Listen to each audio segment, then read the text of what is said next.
Welcome to the podcast. I'm Rob Rowan with CFA Society, New York. Today we're talking with Tom McCullough, Chairman and CEO of Northwood Family Office. He is a cutting-edge thinker on intergenerational issues that wealthy families face. Tom founded Northwood Family Office in 2003. Now, those were the early days of multifamily offices.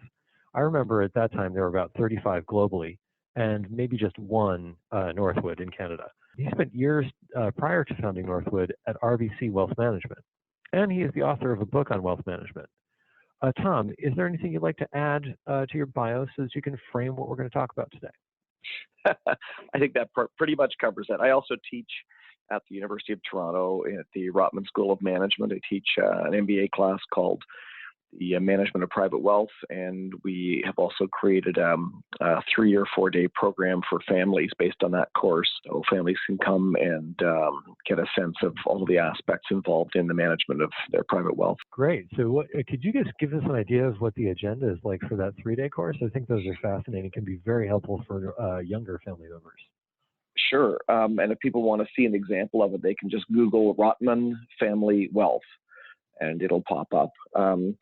The course is a real survey course of wealth management. So it starts with a perspective on what is wealth and what's in the wealth management industry that families need to be aware of. We talk about goals and objectives and how do you determine those? How do you think about goals and objectives? We talk about family context, which means all the things that make your family unique, your sets of values, your traditions, your conflicts, your great relationships.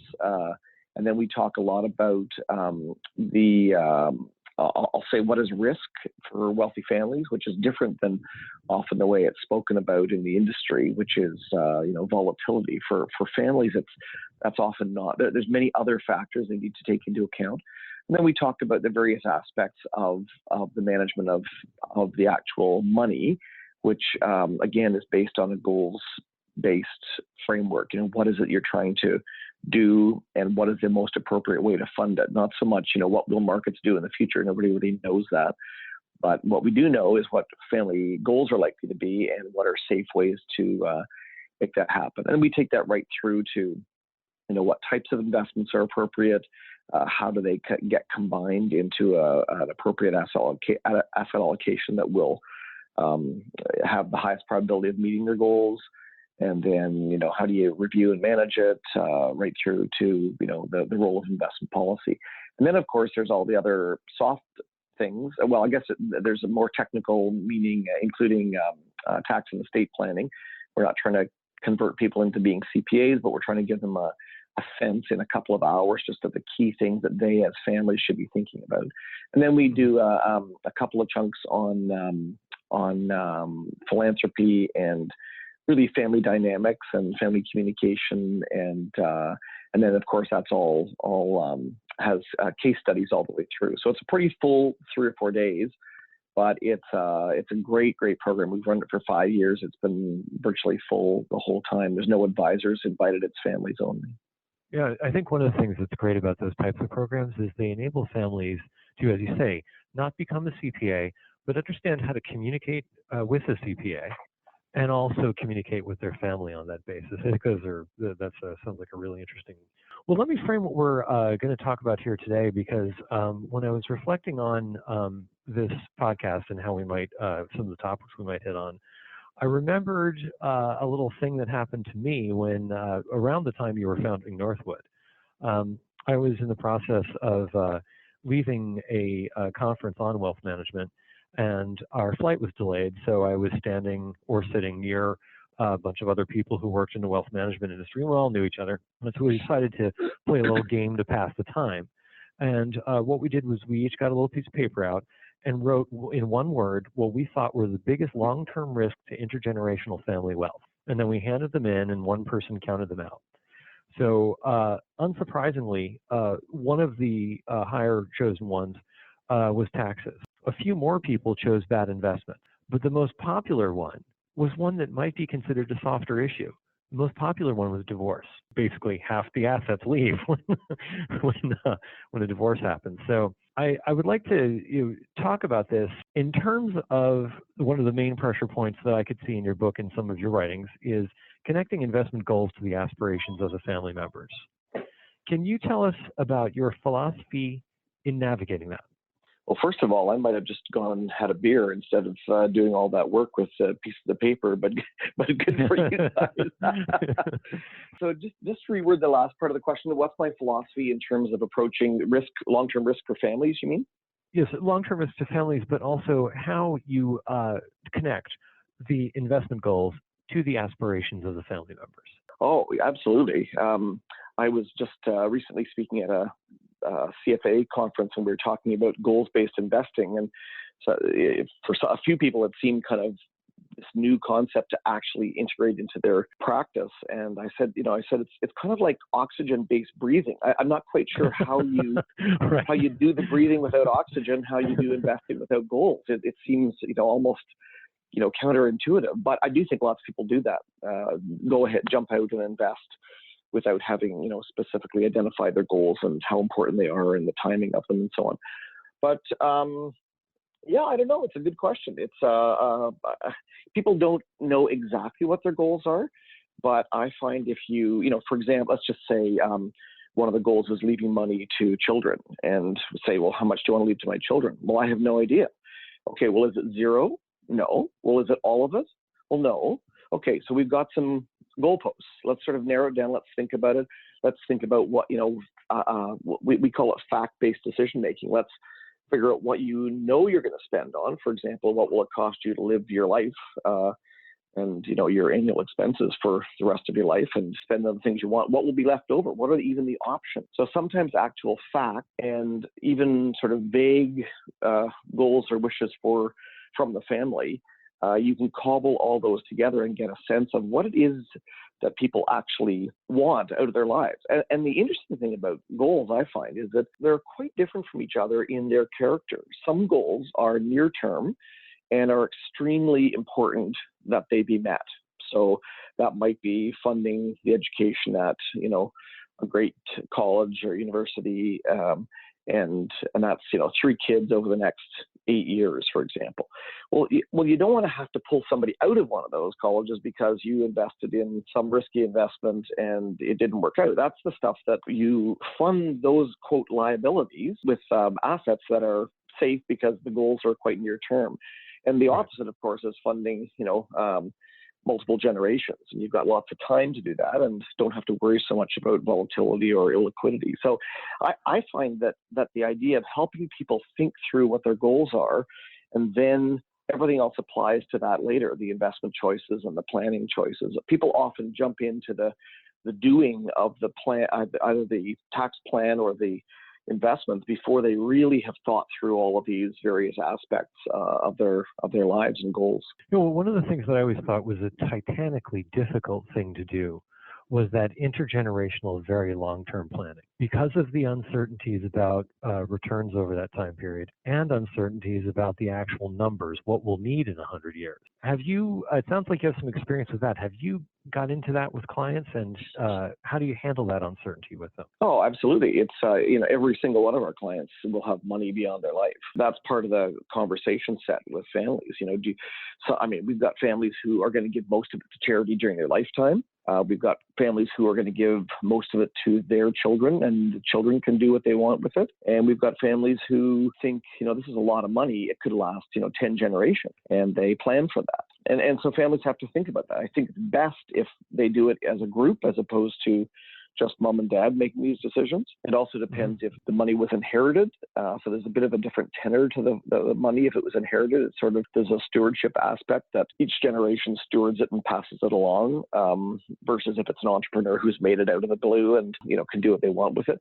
I do find one of the risks in intergenerational planning is the desire of the patriarch or matriarch to control what happens in the future by a trust. Partly they're controllers by nature, and that's how they became successful. But it does, it locks people into relationships with siblings or cousins. It locks them into structures. It makes it difficult to manage. There's a whole series of of issues related to it. So it's very complicated. And yes, taxes can change and investment returns can change.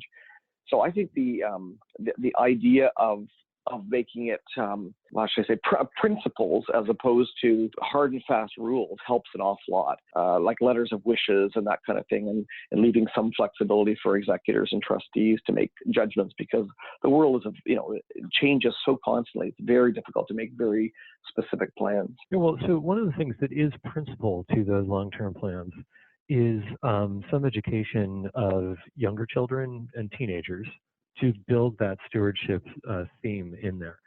How do you advise families to introduce the idea of the wealth to younger children? Yes, well, that's kids and money is a very interesting topic, because it's curious. The thing that parents work for so hard to build money, to build wealth, to give to their children in some ways, is often the undoing of those children. It's a sad story that the thing that you work for ends up being the problem.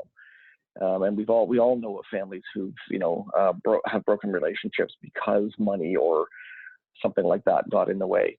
But there's definitely things you can do to help to mitigate that. And by the way, in the book that we wrote, Wealth of Wisdom, there is a comment from one of the contributing authors about wealth expanding and making extreme every decision, good and bad. Yeah, yes, so I think wealth is only an amplifier. It's not really amplifier. I forgot the word. Exactly right. Yeah. It's an amplifier, and so and I think that ends up being something that families. I mean, these issues apply to many families, but certainly families of significant wealth end up having wealth amplify all these issues. So just to answer your question on younger kids, one of the things that comes out in the book that we wrote about values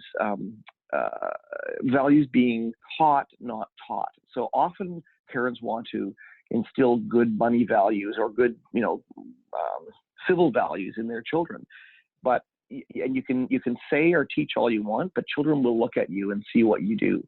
Right. So I think it's very instructive for people to realize that, as somebody said, if I followed you around for 3 weeks, I could tell you exactly what your top 5 values are. So right. Kids are picking this stuff up, and I think partly the way we act as well as the things we say are relevant. And then I think the other thing with young kids is you can start very early by teaching habits and traditions that teach core money lessons. So, the classic 3 jars, one for saving, one for spending, and one for giving. So when a child gets allowance, they might get 75 cents or $3 or something. $1 can go in each of those jars, and it teaches all sorts of lessons like delayed gratification and generosity and planning, those kinds of things. So there's many things to do, but those are a couple. And a little accounting too. And a little accounting, exactly. Just think of those jars and columns. Exactly right. So part and parcel to that are also family meetings. They are critical and can help address some of those issues that you mentioned between siblings, cousins, etc. During your career, have you come up with any best practices for running them? We run family meetings for probably about half of our clients. Many of the other family members, our clients, have them themselves, but they run them on their own. In some cases, we start the process and then families can continue on their own. I think there is real value in having a third party involved, at least at the beginning. I think people are politer to each other. And I think a facilitator can say things that are tough for another person to say. If dad says, "Okay, let's go on." "Oh, dad, you're always trying to manage things and control things." If a facilitator is involved, they can move the conversation along. They can drill down to important issues, and they can, quite frankly, tell one person that they've had enough airtime and it's time to pass the baton to somebody else. So I think that's one of them. I think another one is having a bit of having a goal. Not just meeting and not just doing it over the dinner table at Christmas or Hanukkah, but rather saying, what would we like to achieve here? And the goals can be modest. It can be a little bit of education. It can be a little bit of sharing of ideas. One example that a number of families use, and it ties in a little bit to, it doesn't really matter if they have a foundation or not, but if they do charitable giving at all, that can be an interesting tool to get people involved in talking. So some of the families that I work with, the children have, adult children have a budget from the foundation to give away, and they've got to come with a proposal. And really, it's just teaching them skills about how to do due diligence on charities, how to think generously, how to write, and how to cooperate as a family. So there's loads of tools like that. One other thing I'd just say on that is the Wealth of Wisdom book is actually a tool in itself, because there's all these little individual chapters on topics that are relevant to families. And literally a family could use one of those chapters each family meeting to talk about, longevity, or about legacy, or and there's questions at the end that spur discussion. So if people are looking for ideas on family meetings, there's a load of them in this book. Yeah, I thought one of the points you just made was really interesting. Is I think that people often think of philanthropy as a tool for bringing families together that must be augmented by a family foundation of substantial size. That family you mentioned earlier, are they involved in the grant making? Are they doing research and fielding pitches? And what types of tasks are they doing under that giving regimen? Well, that particular family, there's two families that I do that with. They are fielding grant requests, but they both have, with our help, have narrowed their area of focus, especially externally. They basically say we want to focus on one or two particular areas and themes. They'll give to others as well. And in the money that's available to the next generation to give, the children are able to give wherever they want. There's no restrictions on that. But as a family, they've decided to focus on particular areas, and they do field grant requests. And in some cases, we're involved in that. In some cases, I'm on the board of foundation with the family as well. And that includes not just the request, but also all the management and investing and accounting and bookkeeping and coordination.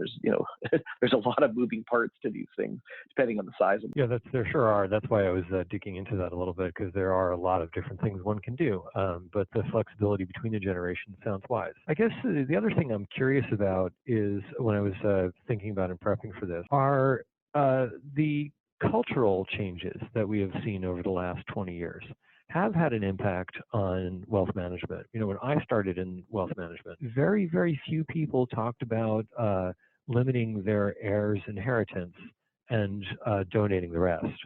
Now it seems to be quite common. I think there are other cultural changes that have impacted the wealth management industry. As you look over your career, which of those cultural mores that have translated into something in wealth management have been most impressive to you? That's a tough question. Well, another one that you haven't mentioned yet is just global nature of families. And so the new definitions of what is a family, and blended families, and gender issues, and the rising role of women, and the rising role of younger people. And so all of that is, I don't know if you call that cultural, but it's certainly a dynamic that families are having to wrestle with and figure out. In the olden days, when it was a very simple nuclear family, there was lots of other complexities, but that one was actually pretty stable and pretty manageable. But now, who is family? Who gets invited to the meetings? So if you live with somebody for 3 years, is that a spouse? The law may say so, but how do we think about it as a family? And so many different aspects. So I think the ones that you mentioned are also very relevant. Yeah, the one that I thought was really interesting that I didn't have much experience with was because when I left the wealth management industry, children were largely seen and not heard still. Now that children have a newer, broader voice, have you seen that have an impact on everything from absolutely. Family meetings to the overall dynamics? Absolutely. I think that is the seen and not heard is just not is not at all common. Now, I have to say there are still many patriarchs and matriarchs that choose not to disclose to their families any details until very late in life. And so in one sense, the children can feel not seen and not heard. I talked to one person who's in her 70s, and she said, she is a beneficiary of a trust, has been for years, and she never knew how much money was going to come and when it was going to come. It would just show up. Right. And that makes a person very, it's hard to plan your life. It's hard to figure out who you are because there's this, it's good that it shows up, but the fact that you don't know or can't plan or have no control over it makes you a little bit, in a strange way, a bit of a victim. And so I think that's less common because I think people do step up now in ways that they probably didn't years ago. I think there's just so many changes that families have faced over the last 20, 30 years that all of this is, on top of the complexity that there is managing wealth in the best of times, I think everything is different. And, I was just thinking about a book written by Jim Grubman and Dennis Jaffe called Cross Cultures. And they write about how the fact that children travel from one culture to another, and think of a Chinese family, and the child goes to school in the U.S. and then comes back into the family with all those sort of individualist values, and how do they fit into a culture of collective harmony where elders are revered as opposed to challenged? So all of these things is what families are facing, and I think it's a challenge. And I spend a lot of my time helping families make good decisions in the face of these types of challenges. It is fascinating. Well, I think it might be wise to leave it there. I think we have. I hope people will get and read your book. I'm going to put a link to it as well as the one you just mentioned on our website, where people will be able to find this podcast. Thank you. Can Tom. I add one? Can I add one other item? Sure, go ahead. There's if you go to wealthofwisdombook.com, you can find out how to order the book and so on. But also, we have done podcast interviews with all of the contributing authors. So there's as of today, there's about 38 or 39 podcasts with each of the people who've answered the 50 questions that wealthy families ask. And I have found them extremely interesting to do myself, but also even to listen to again. I've done half of them and my co-author has done about half of them. So they're really, really, really interesting. And if people want to delve a little deeper into some of these issues, that's a good place to go. Yeah, that'd be really helpful for CFA Society of New York members who missed out on the conference. You missed out on some of those speakers who are on that site. So please take a look at that. All right. Thanks again, Tom. Thanks very much. I hope you enjoyed our podcast. If you have not yet, please subscribe at the podcast app of your choice. Also, please visit us on the web at cfany.org.